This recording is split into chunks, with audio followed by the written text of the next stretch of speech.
So excited about the topic for today.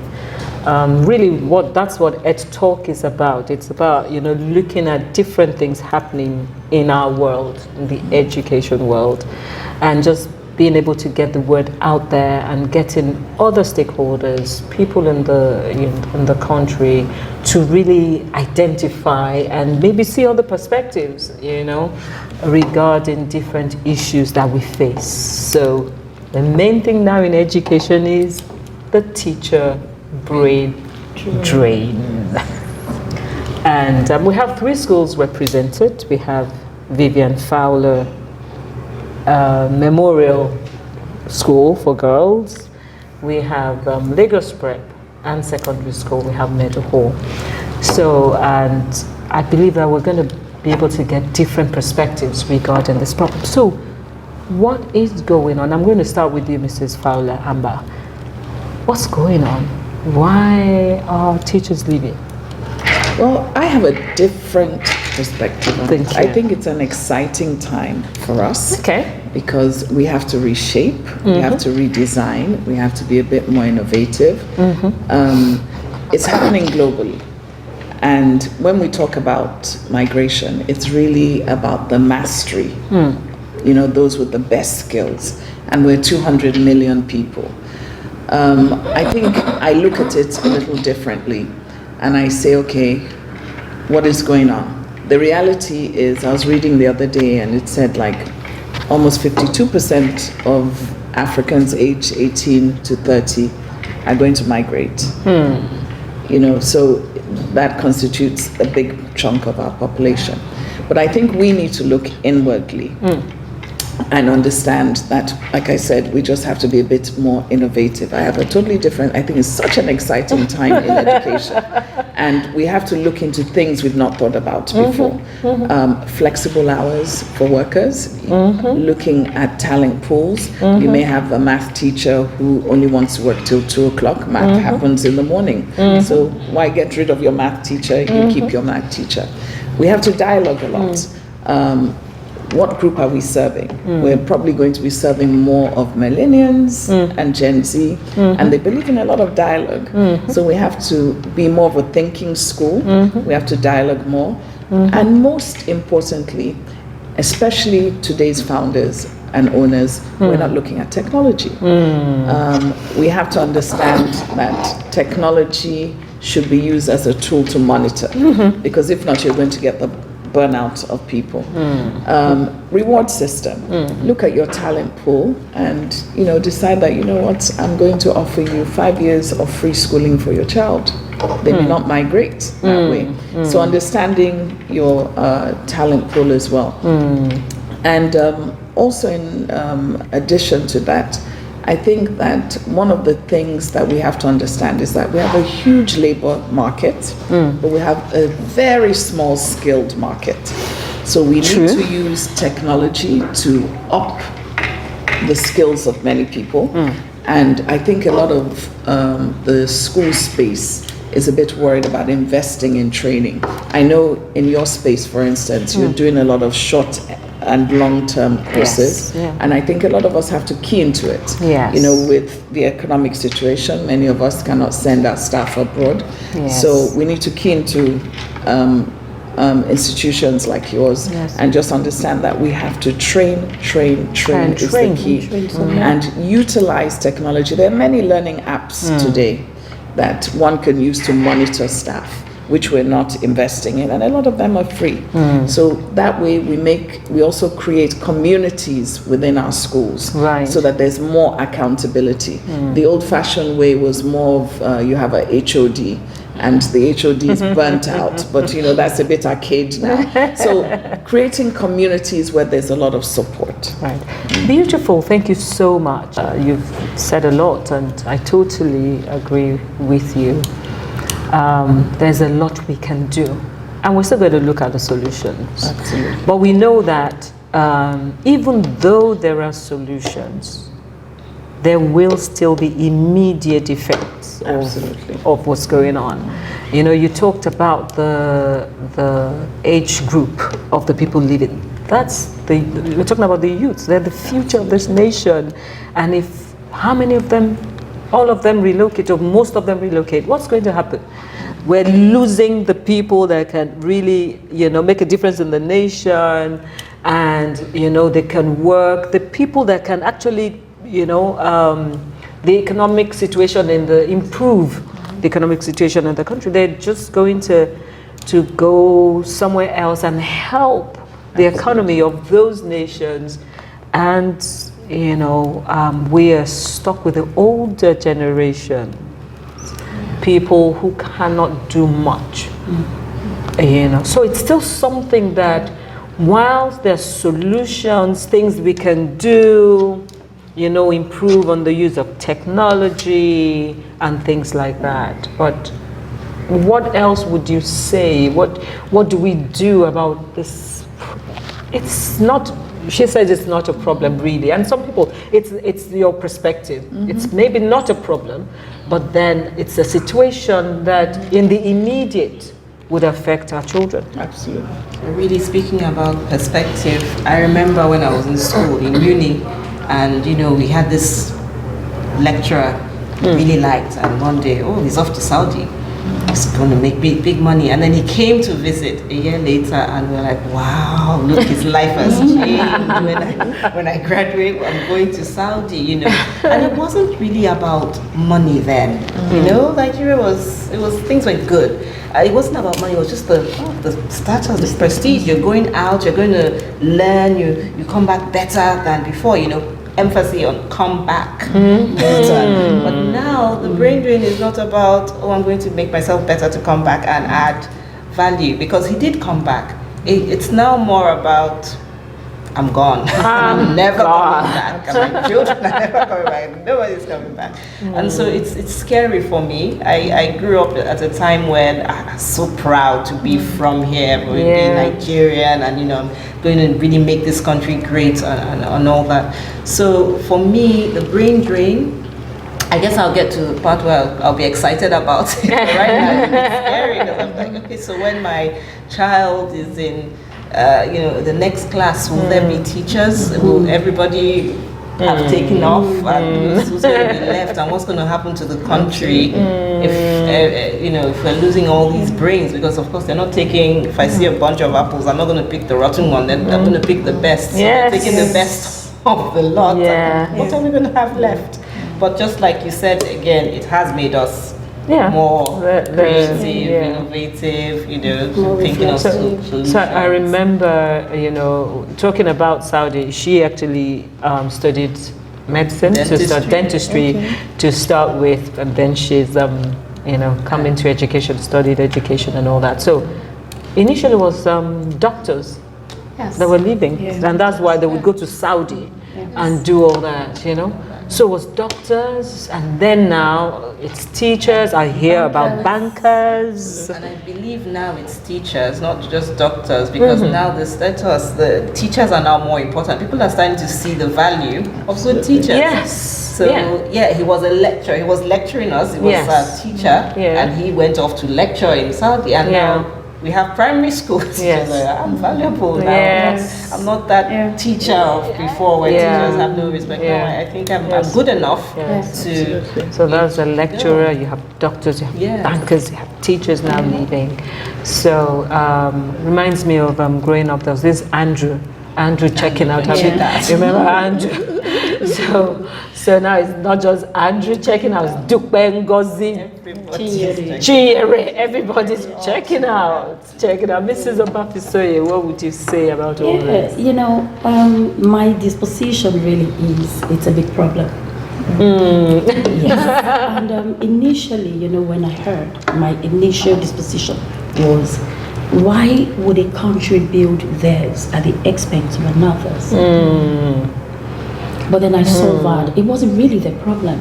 Indeed, it's our problem. Absolutely. And I started to reflect, and I got into this deep sorrow, where I thought, by now, when I was younger and we sang, Nigeria is 25, the odds will they survive. I thought when our generation become adults, Nigeria would be absolutely a paradise. But what we have is it's becoming more and more unbearably to live in. So I thought, why would people just get up just because they want to, they believe they deserve? It's tough. It really is tough, Dr. Wani, to leave your origin, your source, and up to a different country. I've done it. Yes, and I know that true. emotionally it is tough. And I'm thinking, why would, the population, the big population that is doing that now, why would that be the option? It goes back to the myth of normal, where we've normalized things that are not right, things that are substandard in our country. Everybody is just, it's now a case of it's just me, myself, and I. Absolutely. Nobody is thinking about the country. Nobody is thinking about the future generation. And at the risk of sounding annoyed at them, I was initially, I no longer am. It's just head teacher losing. It's about us not becoming that leader that people would want to leave their jurisdiction. So it's multifaceted. It has a lot of tentacles. You're looking at leadership. You're looking at, why aren't they going to America to source for teachers? Why? Because I've looked at the countries they're looking at. The mind boggles. Why would our... So I'll tell you what I saw. What came to mind alongside other things was this is a repeat of colonization. Because when you look at colonization, we weren't colonized in isolation of our traditional rulers. Yes. So this is with happening. their support. It's like my children leaving my home to come to your home under my leadership. So it's a modern form. It's a more recent form of, we're taking over. And it's not them this time around. I feel once again it's us. It's us. We've made our country a place where people know where they're going to. They know where they're living. They know what they're getting out of without thinking about what they're getting into. And that's a beautiful point there, because yes, first of all, you've mentioned the leadership, and honestly, I'm not sure if you've heard any address from the president or from talking about the situation. I haven't heard. So if there's something happening in the country, really our leaders need to, even if it's just to reassure the people living, or there must be something said to everyone about the situation that we really need to, we need to hear from our leaders. We need to be reassured by our leaders. But you also touched on something something extremely important. People know what they're running from, but they do not know what they're running to. Absolutely. And that is where, so yes, it might be, there are benefits to everything. There are always pros and cons. So we can look at everything and see, really at the end of the day, it forces us to be more creative. It makes us use more technology and all that. So we will get by. That's the truth. Absolutely. We will get by. And we will actually do well once we look at what happened during COVID. Absolutely. Initially, everybody was, but we will thrive. We will thrive. So 1 minute, we will thrive. But now let's, for 1 minute, consider the people living. Absolutely. They know what they're running from. They do not know what they're running to. And I'll allow everybody to say something. There's this video going, I'm sure most of us might have seen it, where a black child, more or less, was being, black paint was being sprayed on this particular girl, black girl, and the white girls, kept saying as she was spraying the paint, go, you are black, you take the color of your skin, and when we're done, you need to come and wash my clothes, wash my plates. In 2023. Now, I, as a teacher, I japa. So it's going to help me in, just right off the bat, it's going to help me. I'm going, better quality of life, things are working. Have these teachers and bankers and lecturers, have they considered, have they thought through the effect on their children? So I have a good life now, but my children who have all been in Nigeria all their lives, they're going to go there. Children are going to say, why are you speaking differently? This and that, so many other things. So I think of that have they actually thought through, or it's just there's an opportunity? Is it? Yeah. So I'd like to hear, what are the other things that the teachers themselves or the people living, are there things that they haven't thought through, that even through this means they might think, well, you know what? The high cost of living in the UK, it's absolutely, it's worse than the US. The UK is, the standard of living is so, the cost of living is so high. So would you like to say? I was going to, when you said you didn't know what they're running to, what they're running from, and I remember my little sister reading those Twins at St. Clair's, those novels in boarding school, and they would have midnight feast, and she was like, I must go to boarding I school. must go to boarding. And it wasn't St. Clair's, it was a boarding school in Nigeria. And after like a month, she was writing letters, Mommy, if you don't come and take me out of this place, I will walk home. I not tell you, you can't read a novel and just assume. Do your research. Ask other people who have been there what they're going through. I believe the first thing that hit me, because I lived in Egypt for 6 years, and when I really felt like, oh my goodness, this is not home, I couldn't buy plantains.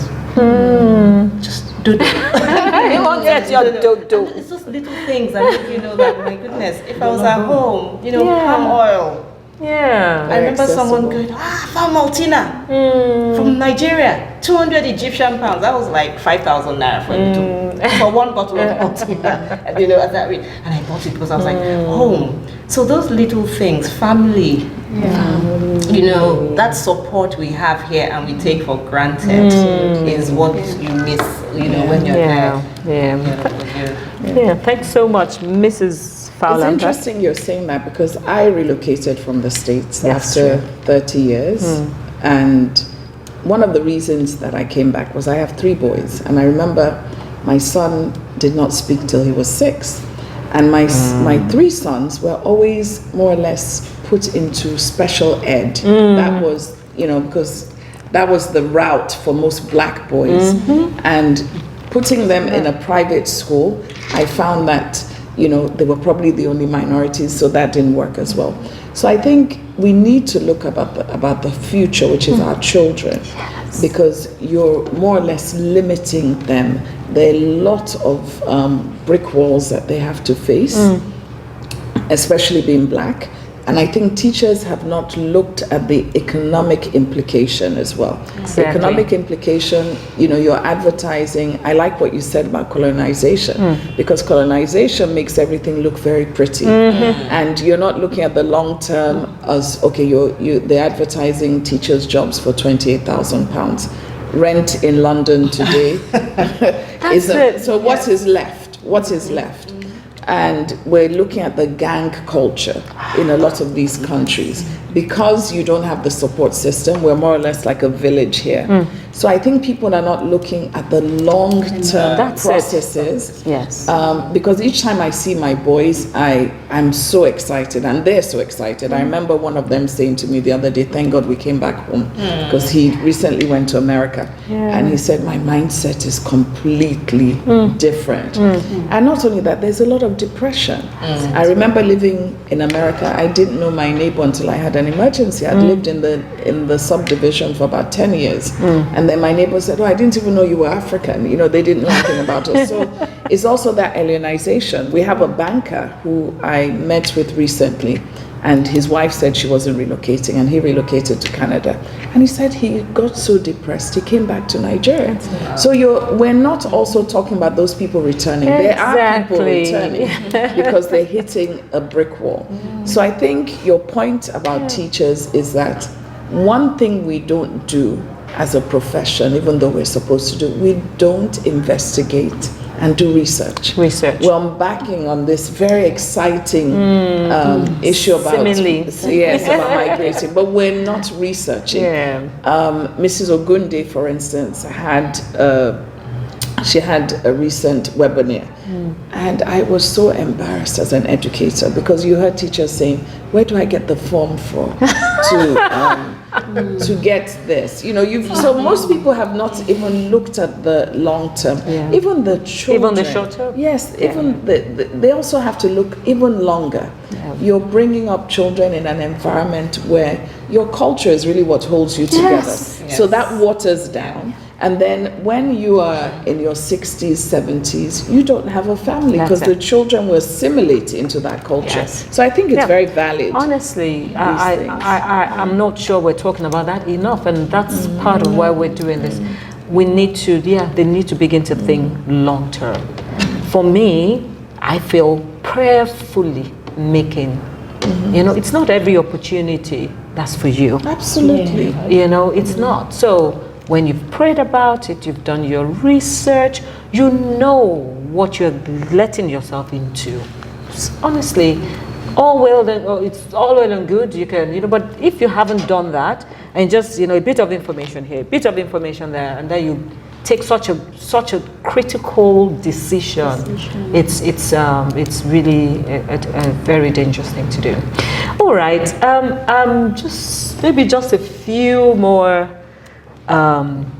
things to look at. So there are benefits to this as well, as we have started to talk about. What would you say would be, you know, the benefits of what is going on right now? You did mention, you know, improved use of technology. Otherwise, maybe we'll just, you know, rest on our oars and you have all the teachers doing what they need to. But now we're, I'll say, more 21st century centric. We're trying to use the tools that are available to us. So would you want to say a little bit more about that? Yes, what I wanted to say also is that you'll be surprised. I mean, I started off very positive because I believe that we shouldn't be anxious. Anxiety is not going to move us forward, so we actually look at solutions. But most importantly, we're going to see an emergence of talent. Why? We have a doctor who has moved into the education space. We're going to have a lot more people moving into the space because as a banker, how many hours are you working? If you retrain, you have the advantage of holidays. So we're going to see a talent pool. There will be a talent pool. More people will be coming into our space.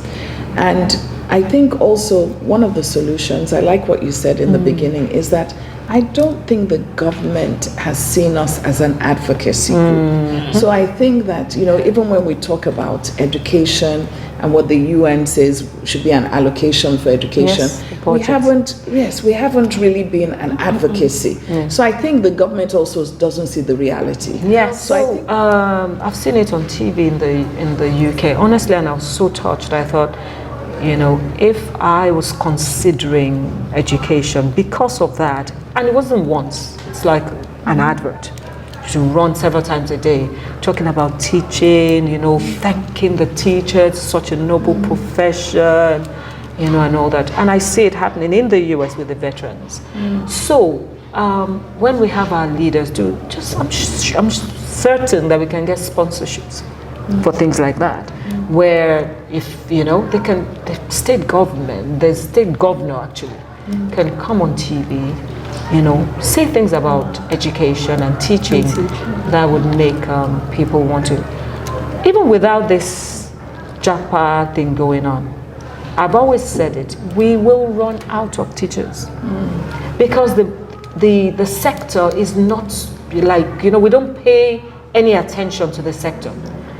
You talk to students and you ask how many of them want to become teachers. Practically no one will say they want to become teachers. Most of our school owners, let's ask our children if they want to become teachers. I don't know about yours. I don't know about yours. My daughter laughs.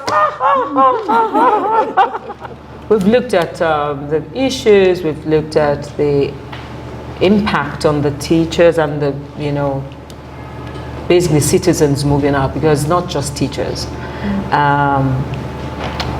Benefits, I think we've spoken about some of the benefits, and I would say that you know, it's also the sharing of best practices. When people move abroad, they're able to also look at things being, you know, the way things are done out there. And they're able to share with their colleagues in Nigeria, which will have a positive impact on the schools here. So it's almost like creating this exposure. People can go out, learn what's going on, share with their friends here. Things improve in the country, in the schools in Nigeria as well. So it's not all bad. It's not all, what is it now? What's it called? Doom and yes, gloom. Yes. It's not all doom and gloom. So, solutions to schools. So some schools are thinking, so what do I do? What do I do? Teachers are relocating, but not all children. Some parents are relocating as well, but we still have the students to deal with. So we have technology. Okay, so we want to use, let's say, hybrid, we want to make use of the hybrid system. So there's a teacher in this class, but there's no teacher in that class, and we're just going to use technology and have a hybrid lesson.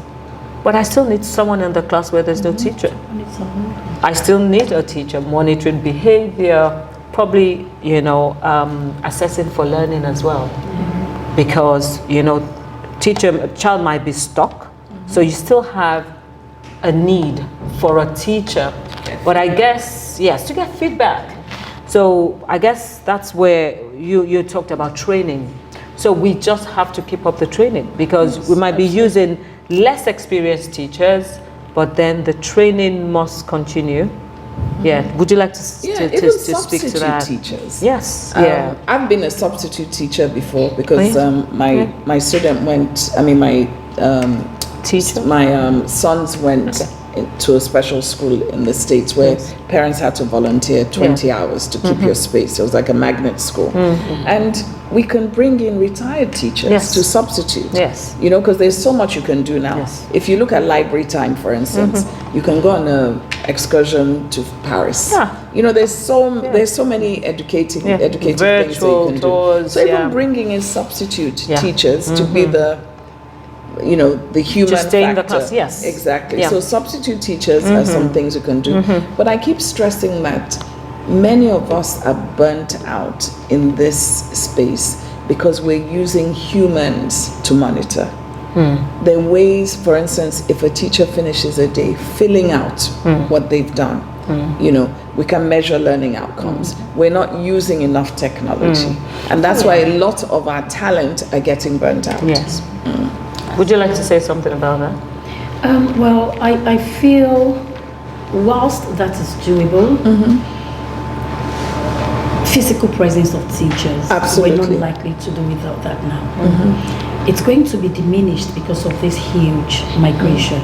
But technology, we can leverage on that. Absolutely, that can work. So yes, I totally agree, leveraging more on technology, but it also still needs a lot of training. Yes, absolutely. Training in, you know, pedagogical practices, training in the use of technology, appropriate use of technology, you know, and all that. So I feel it's something that school owners, as you said, we must understand that it's non-negotiable. Some schools don't want to train because they feel if I train you and you leave, that's what's going Yes, but we're polluting the system, because what you're going to have is a lot of labor, like we said.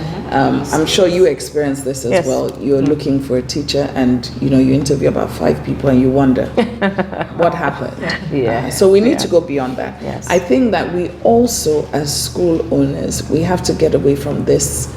I say this with humility. There's no competition. The birds are not going to collide in the air because there's enough space for everybody. We need to work more together. That's it. Collaborate, you know, even have internships with each other, where, you know, a teacher comes for a week, you know, with the exchange rate. We can't all be sending people to be monitoring schools abroad. So just internships, but working together, because until we get the system right, we're all going to be struggling. Most definitely. Yes. Our focus must be the children. Yes, it should be the children. And that's what we are, we, you know, as educators, and, you know, it's all about the children. So we need to work out all our differences. As you said, it's not about the competition. In fact, in the 21st century, it's all about a supportive community. Absolutely. For the children, for teachers, it's all about the supportive community. Actually, Dr. Wani, I feel that the younger generation should be targeted. Schools must do that, really. I feel it's not only expedient, it's absolutely imperative that we target, and I think you've started that. We need to liaise with universities, we need to catch them young, we need to show them, we need to show them what teaching can do for them. Yes. Right now, a lot of people's perception of teaching is still the 19th, 20th century form. Yes. We need to be intentional about this. We need to be out there, having symposiums, talking to them, and, sort of recruiting them. Yeah, absolutely. Changing their mindset before we can recruit. We need to sell teaching to them. Yes, very, very, very important. Because even when we talk about the retired teachers, you will have to do some thorough training. No, they would supplement if their spaces, not to come in, because you will be disengaged. Yes. We're dealing with a generation where the connection is so key. So even it's so key. So I totally agree with you. We do need to, and that's why I said we will be recruiting from other spaces. However, internally, we have to change our own system because that generation is a dialogue generation. They want to talk. They want reward. Maybe not even financial reward, but reward that they feel appreciated. So I agree with you. Absolutely, incentives. And we have to be flexible. I always say we have to be flexible.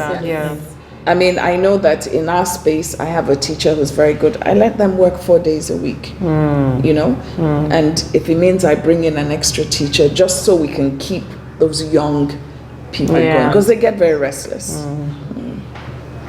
All right, so final words, ladies. It's been exciting just looking at everything. Final words.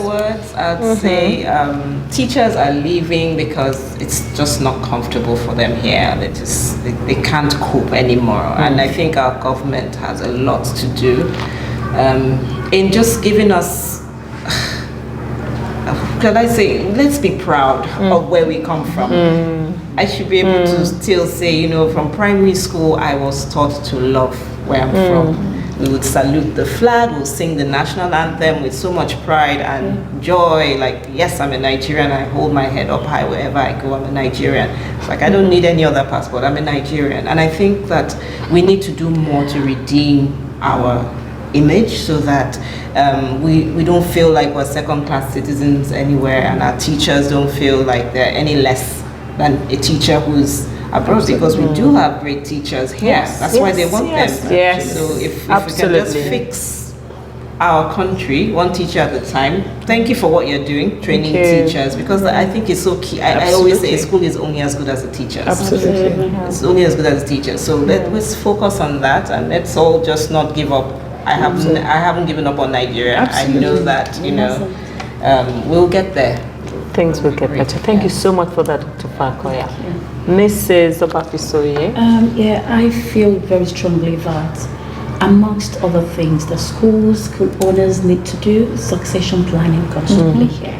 Very important. And also processes, procedures, a lot of documentation, so that excellent and efficient continuity, sustainability. So I feel every educational organization must start thinking about, how do I sustain what I have on ground? People will always go, migration, nobody can stop, nobody can control, but we can control what we have on ground. Like you said in one of our meetings, we need to ensure that our policies are, they're there, our SOPs, so that if anybody comes in, they're starting from scratch, we know, but it's not like, if there's a roadmap.